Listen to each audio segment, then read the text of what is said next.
Listen, I want to tell you guys about two people that started in the same week. The same trade, the same crew, zero experience, both of them. And by the end of week 2, only one of them was already getting picked for tasks, getting shown things and getting trusted. The other one, well, he was already being talked about. Not badly, not dramatically, just quietly, as the one who needed watching. Same skill level, same work ethic, but different results. And the difference had nothing to do with talent. It had to do with a handful of unwritten rules that nobody explained at the start. Here's the thing about starting in the trades. Everyone tells you to work hard, show up, move fast, and don't complain.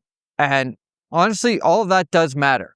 But the honest truth is, most new apprentices aren't judged first by how they are. They're judged by whether the crew can trust them. And trust is built or broken through a set of rules that never show up in orientation. Nobody hands you a paper that says, here's how to earn respect, or here's how to stay out of trouble.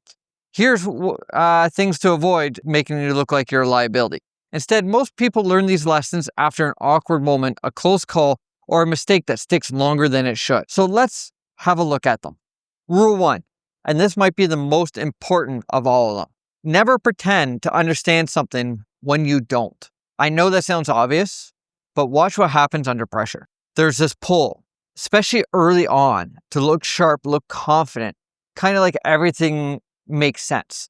So when the instruction goes too fast, or the task is unclear, or the tool is unfamiliar, some people just nod, and then the work gets done wrong, or not done at all, or worse, done in a way that creates a problem for somebody else. Here's the truth. A good crew would rather answer one extra question than clean up one bad mistake. Asking when you're unclear doesn't make you look weak. It makes you look coachable. And coachable is exactly what every experienced worker on that site is hoping that you will be. I don't fully follow. Can you walk me through that again? That sentence right there can save a job, a relationship, and sometimes a lot more. Rule number 2, and I want to be direct about this one. Safety is not something you fake to look tough. Hard hat, boots, eye protection, gloves, hearing protection, fall protection when it's required. None of that is optional just because you want to look seasoned. I've been around long enough to know the strongest workers on any site are usually the ones who respect the risk the most. And the crew notices fast when someone treats safety like a joke. The trust drops because nobody wants to work beside you, especially if you keep making the site less safe. Now, I want to say this specifically. Especially if you're working here in Canada. You have the right to speak up about hazards. You have the right to refuse work that is generally dangerous. That is not being difficult. That is the law. And more importantly, it is you being responsible. A lot of first-year apprentices stay quiet about safety concerns because they don't want to look like they can handle it. But here's what I tell you. Silence around a real hazard is not professionalism. Silence around a real hazard can be the exact thing that gets somebody else hurt, or even yourself hurt. Say something early, not after a near miss, not after somebody's already down. Early. That one point alone can save a lot of pain later. Rule number 3, and this is more about being on time and what it actually means. Not walking in right at the start time with no gloves, no tools ready, no coffee finished, and no idea where the crew is. Ready means ready. It means the day can start without the crew waiting. That habit says a lot about you before a single word gets spoken. And the same goes for disappearing. Don't vanish, don't wander, don't make people search for you when the material needs moving or a task shifts. The apprentice who stays available becomes valuable fast, because what a foreman is really tracking in those first few weeks isn't your speed, it's your reliability. And showing up early and staying present is the simplest way to signal, I'm here, I'm with you, tell me what's next. Now, I know some of you will disagree with me on about being early, so let me know down in the comments if you agree that being early and being ready are two different things. And being ready means you're ready to go at your start time. Rule number 4, and this one saves a lot of relationships. Keep the ego low and awareness high. Nobody expects a first year to know everything. What annoys a crew is when someone knows nothing and acts like they know everything. That combination gets old very fast. There's a real difference between confidence and ignorance. Confidence says, give me a shot and I'll learn it. Ignorance, no need to explain. I've got it, and then the task gets it done wrong.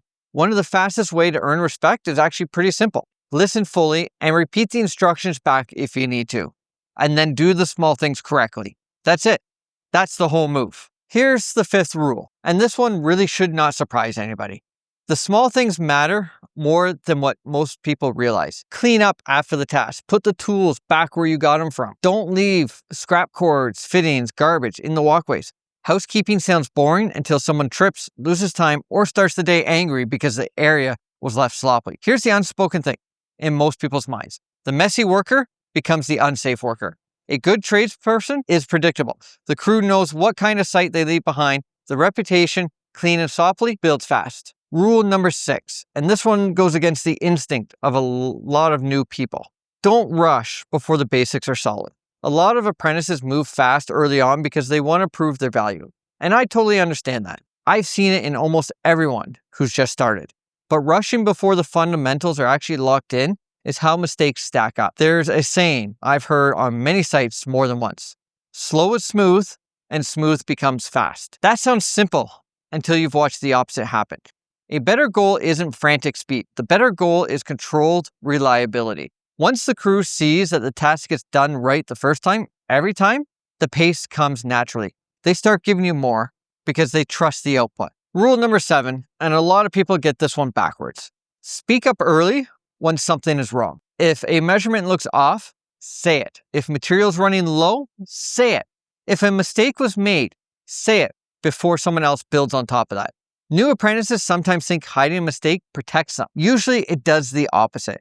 Most crews can actually handle a mistake. What they struggle to forgive is if a mistake is hidden because it becomes a much bigger problem. Owning something early shows maturity, and in the trades, that goes a long way. Rule number 8, and nobody tells you this clearly enough at the start. Protect your body early. Your knees, your back, your hearing, your lungs, your hands, your eyes. A lot of first-year apprentices think physical damage is something that happens later, after years in the trade.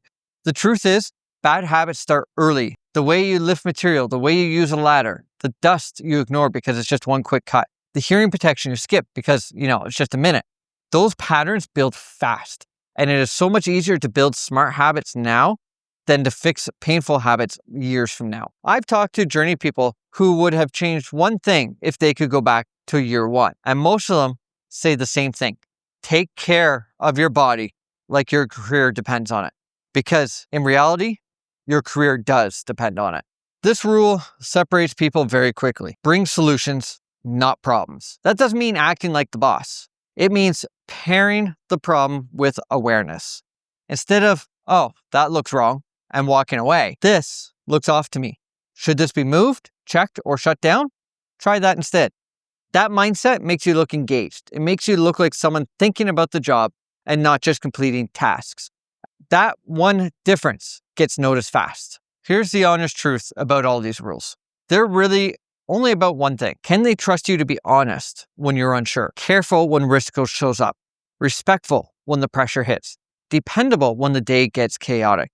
A lot of people enter the trades focused on getting faster with the tools. That does matter, but trust is what gets you teaching. Trust is what gets you responsibility. Trust is what gets you opportunities, and it builds, or it doesn't. Those small moments long before anyone ever questions your skills. So do you remember those 2 guys I mentioned at the beginning of the video? The one who was getting picked by week 2? He wasn't smarter. He wasn't more skilled. He just understood something the other guy was still trying to figure out. The job isn't only about what you can do. It's about whether people want to work with you. One rule above all others. Don't try to look experienced. Try to become reliable. That mindset will carry you further than pretending ever will. If you're about to start an apprenticeship or you're ready and are in your first few months, drop a comment. Tell me what trade you're going into or that you're currently in, because the next video covers something that catches a lot of first years off guard. And I want to make sure it's hitting the right people.